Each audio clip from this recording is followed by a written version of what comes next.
This is going to be a review of JavaScript. We're going to be working with modern JavaScript moving forward in this course.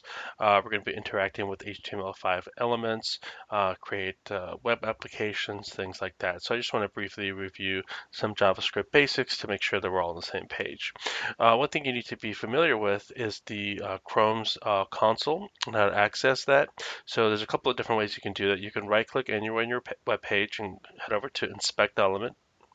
And when you do that, you'll have to open the console tab right over here, and currently there's nothing here, which is fine. So then you can close that, or you can use a shortcut to get here. So on a Mac, it's going to be Command Option J, and here we are directly to the console. And on the Windows machine, it'll be Control Shift J, and that'll take it directly to the console instead of having to right-click, go to Inspect Element, and so on.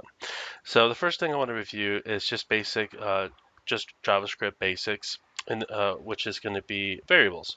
So the way you create a variable, you just initiate var, and then the name of the variable, which can be anything. Name of variable. As you can see here, I'm using something called Camel Case. When I work with JavaScript, this is the way it's common practice to do it this way. And let's do a string. So this is an example of a string. So this could be any text. This could be a sentence of a string. And there you go. Let's save that so we have it as well. Great. So that's an example of how to create a variable, name a variable, and this is now you can target this and you can interact with it. Here's another variable, and this is going to be an integer, so name. Let's do this one int for integer, and instead of using quotation marks, so if you do this, this is actually a string. Instead, you want to do that to create an integer. And the next one we want to create is a function, variable, name of function. So this can be anything you like. And then the actual function, initiation, and all your options will go in here. So all your actions and whatever that you want to test and do in here, this way you can reuse this function over and over again. So you'll see this example throughout the remainder of this course. Another thing I want to introduce you to is a way to target things. So if you've ever worked with jQuery, you may have been targeting things with the $sign and then targeting a class or ID. So you can actually do the same thing with modern JavaScript. And instead of doing something called get document, get object, get item element by ID, things like that, you can actually do something very similar to how jQuery targets things. And here's an example of that: variable element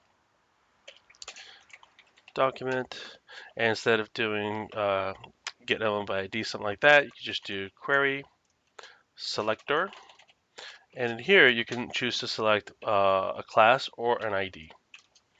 So let's do ID name.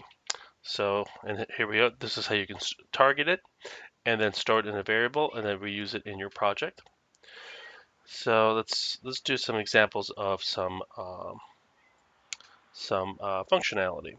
So one thing I want to do is create an HTML element up here that we can target and that we could modify. To start off here, let's go ahead and create a tag that we can work with. Let's do a p tag. Let's give it an ID of message.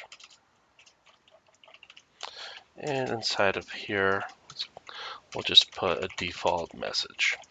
And that's just show up over here. There we go. Let's save that. So we can actually close the CSS portion. We don't need that for this as part of this project. So what we want to do now, we want to create a function that's going to interact with this message here, the default message. And we'll be able to actually change this using JavaScript. So as opposed to you having to go and manually change it in the HTML, you could just do it with simple JavaScript. So let's go ahead and create a function. And we'll call it hello. So as you can see here, we're not storing this function in a variable, we're just creating it directly. As opposed to doing it this way. You can also do it this way. This is a different way of creating a function. Both actually do the exact same thing. So it's really just kind of a matter of preference, whether you want to create a function named this way with a variable, or you can do it the same thing here. So these two would actually equal each other. So when you call them, you'd either call this or you could call that when you create a function. So it's really a matter of preference, up to you. Okay, so in this functionality, let's do a variable. Let's do a message. and we want to store the contents of this ID inside the message variable. So inside of here, let's do document, because this is the document, and we're going to use the query selector. Query selector. Okay, once we do that, we just need to target the ID. In our case, it's just message, and there we go. So now what we've done is we've targeted this p tag, and we've stored it inside message. So now we can interact with it with JavaScript. So if you do console.log right now, and what console log does, it actually logs out anything into the console. So if you pull up your console, here it is. So right now we have nothing in here. So let's do this first so you can see this in action. So if I have console log in here and I put a little message in there, hello world. There it is. Hello world will show up right over here. So that's exactly what the console does. So it's a really good way for testing purposes, so nothing actually shows up on the website, but it all shows up here on the console. That's exactly what we're going to do over here.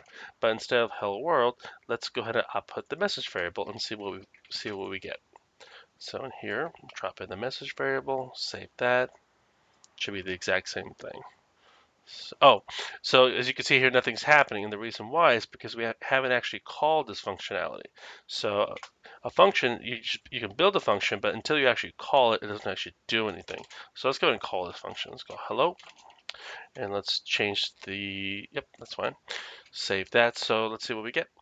There we go. So it outputs the HTML exactly as it starts. So what we did is we targeted the ID of message, which is this p tag here, and stored this entire thing into the variable message. And then I used console log to output that variable, and this is the function that initiates it. So here's what it looks like.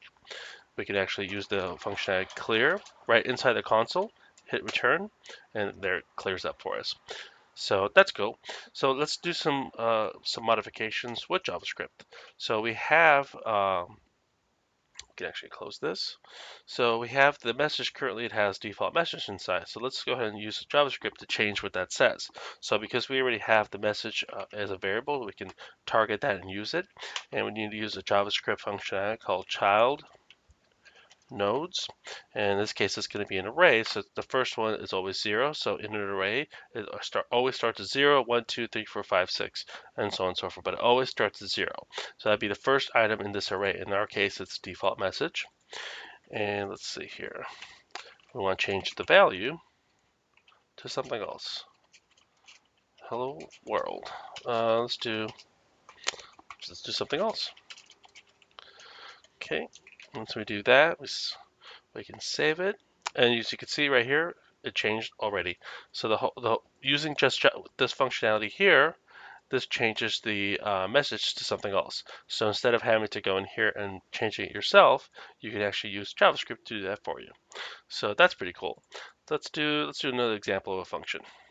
Let's do it the other way, so you can see the differences between this function and a similar function to this one here. So let's create a variable. Let's call this one hello you. Let's do a function. And in this case, we're going to learn about passing arguments into a function. So the way you do that, so in here is a sort of a placeholder, if you will, or argument. And inside here, we want to do a console.log, and we want to do a little bit of a concatenation. And what that does, we're going to combine a string with the argument placeholder, whatever that is. And you'll see that in action in just a little bit. So here we'll put good day, and we'll go ahead and merge it with the argument. So this could be argument, this could be anything you like. It could be X, as long as it doesn't really matter. But in our case, because we want to put a name, we want to reference somebody's name, we'll just do name. So once we've done that, we can now call this functionality and pass it an argument. So let's do hello you, and the person's name would be, let's say, Richard. Save that. And so this is going to show up in the console. How do we bring up the console? On a PC, it's going to be Control Shift J. On a Mac, it's going to be Command Option J. So familiarize yourself with the console, because that tells you a lot of really useful information.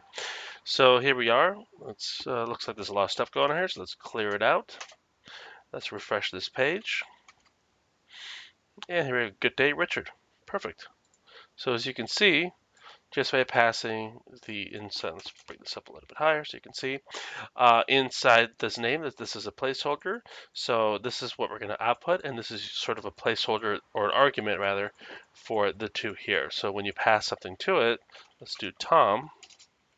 Let's add a space. So we have a space between the two. There it is. Good day, Tom. So this way you can use functionality, and you can see that we did it in a slightly different way compared to this one here.